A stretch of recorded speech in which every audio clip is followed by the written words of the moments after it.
আসসালামু আলাইকুম। দেশ উপবাস থেকে যারা আমার এই ভিডিওটি দেখছেন তাদেরকে অসংখ্য ধন্যবাদ। স্ক্রিনে দেখতে পাচ্ছেন যে একটি বাড়ির গাঁথনির কাজ করা হচ্ছে।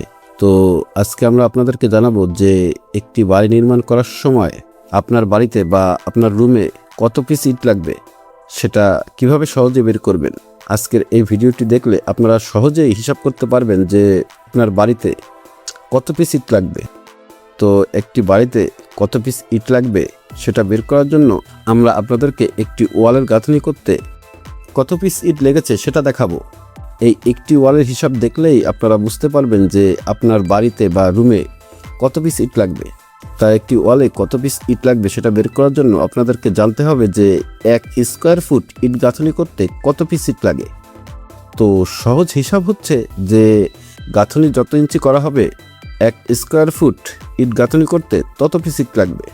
যেমন ধরুন এই বিল্ডিংটিতে যে গাঁথনিটা করা হয়েছে এগুলো সব 5 ইঞ্চি ইটের গাঁথনি করা হয়েছে। তাহলে এখানে 1 স্কোয়ার ফুট ইট গাঁথনি করতে ইট লাগবে হচ্ছে 5 পিস।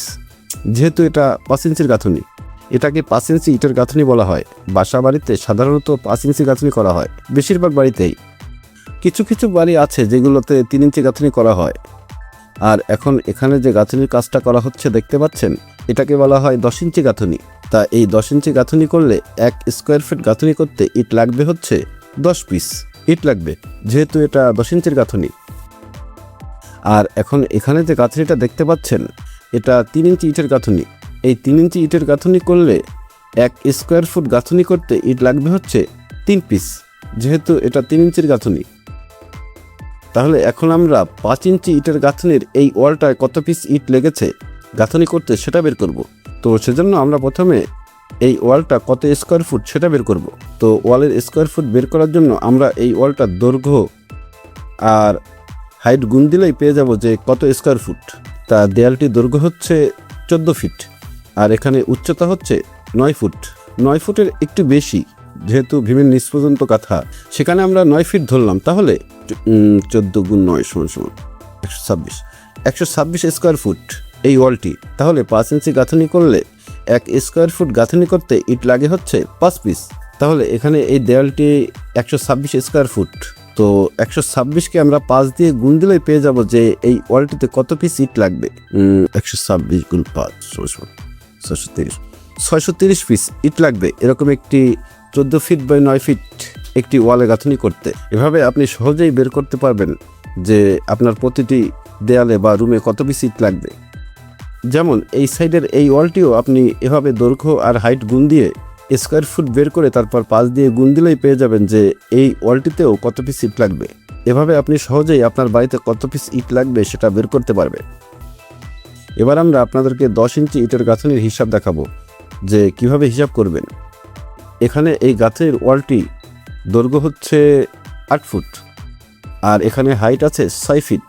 6 ফিটের একটু বেশি আছে, তো সেখানে আমরা 6 ফিট ধরলাম। তাহলে এখানে স্কোয়ার ফুট আসে হচ্ছে 48 স্কোয়ার ফুট এই ওয়ালটি। তাহলে 1 স্কোয়ার ফুট 10 ইঞ্চি ইটের গাঁথনি করতে ইট লাগে হচ্ছে 10 পিস। তাহলে 48 স্কোয়ার ফুটের এরকম একটি ওয়ালে ইট লাগবে হচ্ছে 48 গুণ 10 480 পিস ইট লাগবে। এভাবে আপনি সহজেই 10 ইঞ্চি ইটের গাঁথনি করতে কত পিস ইট লাগবে সেটা বের করতে পারবেন। আর এখন এখানে দেখছেন যে 3 ইঞ্চি গাঁথনির একটি বাড়ি। এই 3 ইঞ্চি ইটের গাঁথনি করলে 1 স্কোয়ার ফিট ইট গাঁথনি করতে ইট লাগবে হচ্ছে 3 পিস, যেহেতু এটা 3 ইঞ্চি ইটের গাঁথনি। মানে সহজ হিসাব হচ্ছে যে ইট গাঁথনি যত ইঞ্চি করা হবে 1 স্কোয়ার ফুট গাঁথনি করতে ইটও তত পিস লাগবে। তবে এখানে একটি বিষয়, সেটা হচ্ছে যে প্র্যাকটিক্যালি দেখা যায় যে একটি ওয়ালে ইট গাঁথনি করার পরে যদি ইট গোনা হয় তাহলে এই হিসাবটার সাথে মেলে না। মানে 1 স্কোয়ার ফুট 5 ইঞ্চি গাঁথনি করতে ইট লাগে হচ্ছে 5 পিস, বা 10 ইঞ্চি গাঁথনি করতে ইট লাগবে হচ্ছে 10 পিস। তা প্র্যাকটিক্যালি হিসাব করলে আপনি দেখবেন যে ইট আরও কম লেগেছে। সেখানে দেখবেন আপনি যে 1 স্কোয়ার ফিটে 5 পিস ইট লাগছে না, সেখানে দেখবেন যে 1 স্কোয়ার ফিটে 4 পিসের একটু বেশি লাগবে, মানে 4.5 পিস ইটের মতো লাগে 1 স্কোয়ার ফুট 5 ইঞ্চি গাঁথনি করতে।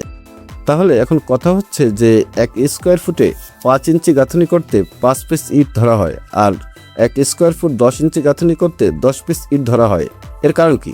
এর কারণ হলো যে ইট যখন গাঁথনি করা হয় তখন সবসময় আস্ত ইট গাঁথনি করা যায় না, কিছু ইট ভেঙে তারপর গাঁথনি করতে হয়। যেমন ইটের বান ঠিক রাখার জন্য, তারপর আবার জায়গা মেকআপ করার জন্য। তো এজন্য আপনি দেখবেন যে একটি বাড়ির কাজ করার পরে কয়েক বস্তা ভাঙা ইট বা আদলা ইট হয়ে গেছে। তার মানে 1 স্কোয়ার ফিট 5 ইঞ্চি গাঁথনি করতে 5 পিস ইটি লাগে, আর 1 স্কোয়ার ফুট 10 ইঞ্চি গাঁথনি করতে 10 পিস ইটি লাগে। এভাবেই হিসাব করতে হবে। আর 1 স্কোয়ার ফুট 3 ইঞ্চি গাঁথনি করতে 3 পিস ইট লাগবে। তা একটা হিসাব তো পুরোপুরি অ্যাকুরেট হয় না, একটু কম বেশি হয়, তাই এই হিসাবটাই ধরতে হবে। আর এই ইট গাঁথনি করার সময় লক্ষণীয় একটি বিষয়, আপনি যখন আপনার বাড়ির কাজ করাবেন যখন মিস্ত্রিরা ইট গাঁথবে তখন আপনি একটি জিনিস খেয়াল রাখবেন। সেটা হচ্ছে যে মিস্ত্রিরা যখন ইটগুলো গাঁথবে তখন দেখবেন যে একটা অর্ধেক ইটের যখন প্রয়োজন হবে তখন সে একটা আস্ত ইট ভেঙে অর্ধেকটা লাগাবে। তা একটা আস্ত ইট ভেঙে যখন অর্ধেক ইটটা লাগানো হবে তখন যে বাকি অর্ধেক ইটটা থাকবে ওই অর্ধেক ইটটা কিন্তু নিচে পড়ে থাকবে। তা পরবর্তীতে আবার গাঁথনি করার সময় যখন অর্ধেক ইট প্রয়োজন হবে তখন কিন্তু মিস্ত্রি ভাই ওই আদলা ইটটা খুঁটে এনে গাঁথনি করবে না, এত সময় তাদের হাতে থাকে না। তো এজন্য আপনারা যখন আপনাদের বাড়ির কাজ করাবেন তখন করবেন কি যে কাজের শেষে বা কাজের সময় ওই ইটগুলো আপনি খুঁটে মিস্ত্রি ভাইদের পাশে এনে রাখবেন। এতে করে হবে কি, পরবর্তীতে যখন আদলা ইটের প্রয়োজন হবে তখন সে ওই ইটটা কাজে লাগাতে পারবে, আর একটা ইট ভাঙা লাগবে না। এতে করে আপনার বেশ কিছু ইট সাশ্রয় হবে। আশা করি বিষয়টা বুঝতে পেরেছেন। তা এতক্ষণ কষ্ট করে ভিডিওটি দেখার জন্য ধন্যবাদ। আসসালামু আলাইকুম।